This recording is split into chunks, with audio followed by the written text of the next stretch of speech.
안녕하세요. Hello, welcome to Lim's Diary. 네, 지난번 편에 이어서 이번에 임신 후 변화된 저의 신체적인 변화 파트 2 시작하겠습니다.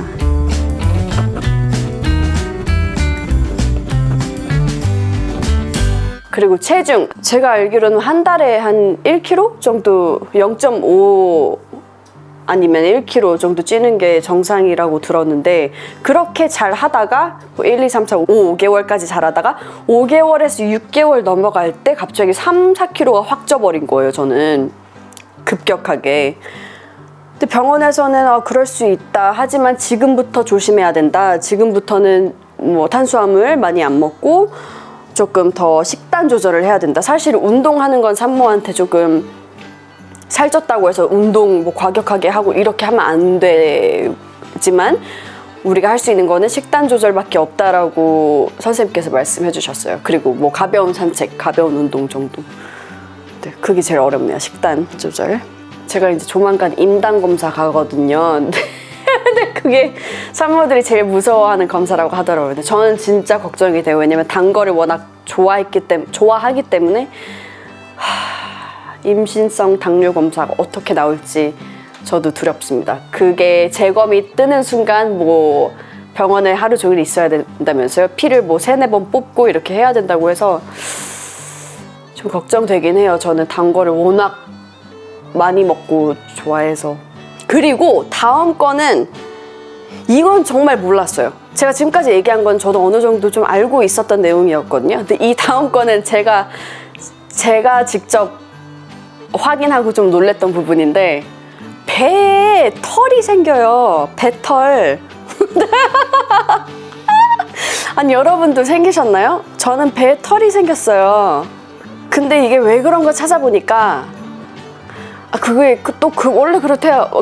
두통 얘기했던 것처럼 호르몬의 갑작스러운 변화 때문에 이게 배가 일시적으로 생길 수 있고, 배뿐만 아니라 뭐 몸 여기저기 몸에 털이 더 생길 수 있다고 하더라고요. 그 호르몬의 변화 때문에. 근데 이것 또한 출산 후에 없어진다고 하니까 크게 걱정 안 하셔도 될 것 같습니다. 네.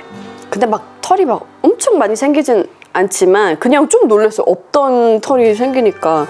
그럴 수도 있다는 점, 여러분들도 배털이 생겼다고 해서 너무 놀라지 마세요. 그리고 붓기가, 체중이 그렇게 급격하게 늘고 또 붓기가 안 빠져요. 예전에는 아침에 부었어도 몇 시간 지나면 금방 빠졌는데, 그 붓기가 하루 종일 좀 더 오래 가는 것 같아요.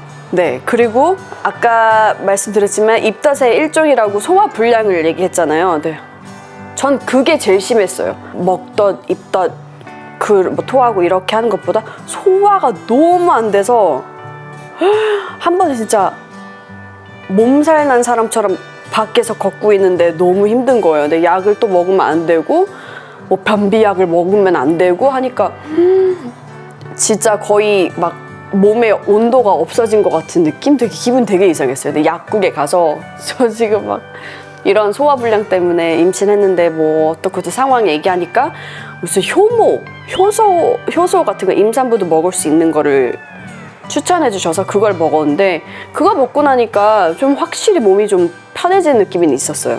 그리고 원래 먹던 유산균이 있었는데 그거 말고 맘스, 임산부 전용 유산균으로 바꿨어요. 그래서 그 유산균 같은 경우는 초반에는 효과가 없나 싶었는데 요즘에는 좀 효과를 잘 보고 있어요. 좀 장기적으로 먹어야 되는 것 같아요. 그래서 소화불량이 제일 힘들었어요. 왜냐면 제가 원래 소화가 잘 안 되는 사람인데 임신하고 나니까 소화가 2-3배 더 안 되는 거죠. 그러니까 그게 제일 힘들었어요. 네. 초반에 진짜 조금만 먹어도 체한 것처럼. 그래서 조금씩 자주 먹으라고 추천을 해드리고 싶어요. 네. 저도 잘 실천을 못하고 있지만 조금씩 자주. 그리고 그런 변화도 전 좀 있었어요. 아침에 일어나면 왜 우린 공복 상태면 배가 좀 들어가 있잖아요.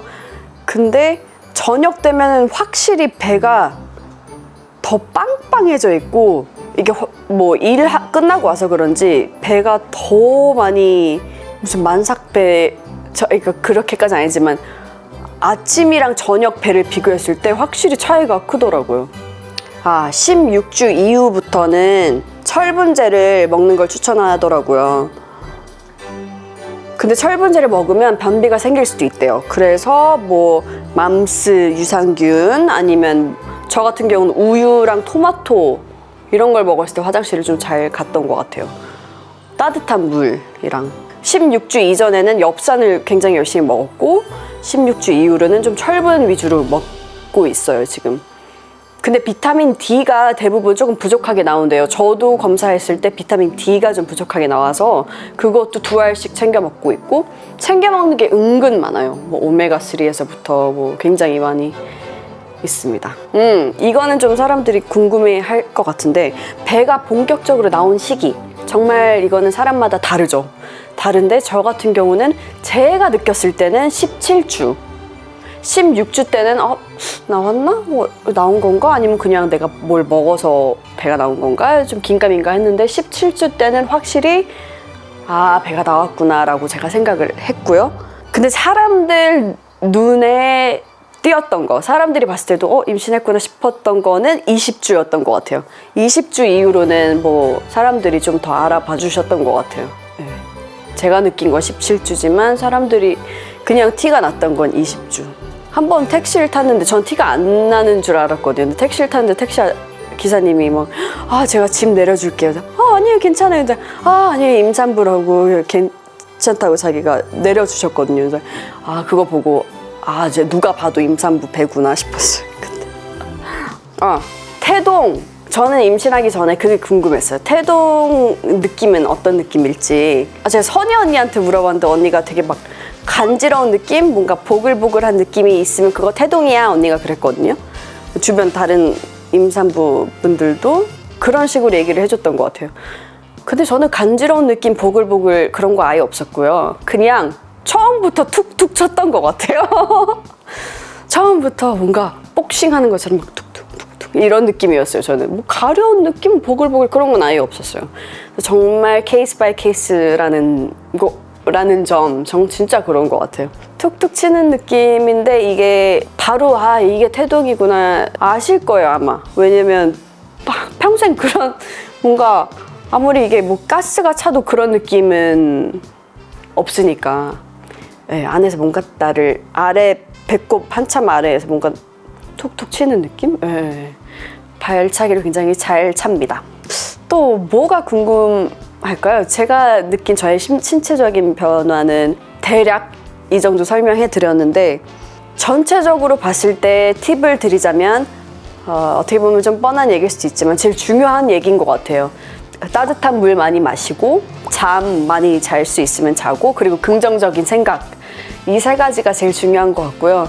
항상 인생의 그 시기별로 저한테 필요한 그런 얘기 필요한 문구가 있잖아요 우리 각자. 근데 저는 요즘에 이제 임신하고 나서는 그건 것 같아요. 지금 이 순간을 즐기자. 사실 임신하고 나서 걱정되는 부분도 너무 많았어요. 제일 걱정됐던 건 이제 출산하는 그 순간 너무 아프다고만 들어가지고 그게 너무 무섭기만 하고 두렵기만 했었는데 얼마 전에 빼빼로데이 때 빼빼로를 이제 여러 사람들한테 받았는데 신기하게 그 빼빼로 옆에 보면 그 문구 적혀 있잖아요. 근데 이 사람들이 다 저한테 준 문구에 다 그 얘기가 있었어요. 지금 이 순간을 즐기자. 마치 나한테 주는 메시지 같은 거예요. 그래서 그래 내가 이 임신 기간 동안 스트레스 받지 말고 왜냐면 그렇게 되면 나중에 또 후회할 거 아니에요. 사실 사람들이 그러잖아요. 뱃속에 있을 때가 제일 좋을 때라고. 그래서 너무 걱정하지 말고 정말 이 기간을 즐기려고 노력하고 있어요. 그래서 여러분들도 이 소중한 순간을 즐기셨으면 좋겠습니다. 긍정적인 생각과 함께.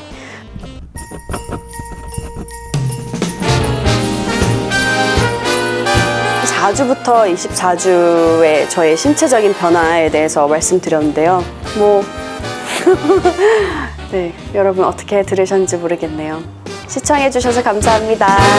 Thanks for watching. Because Christmas is coming.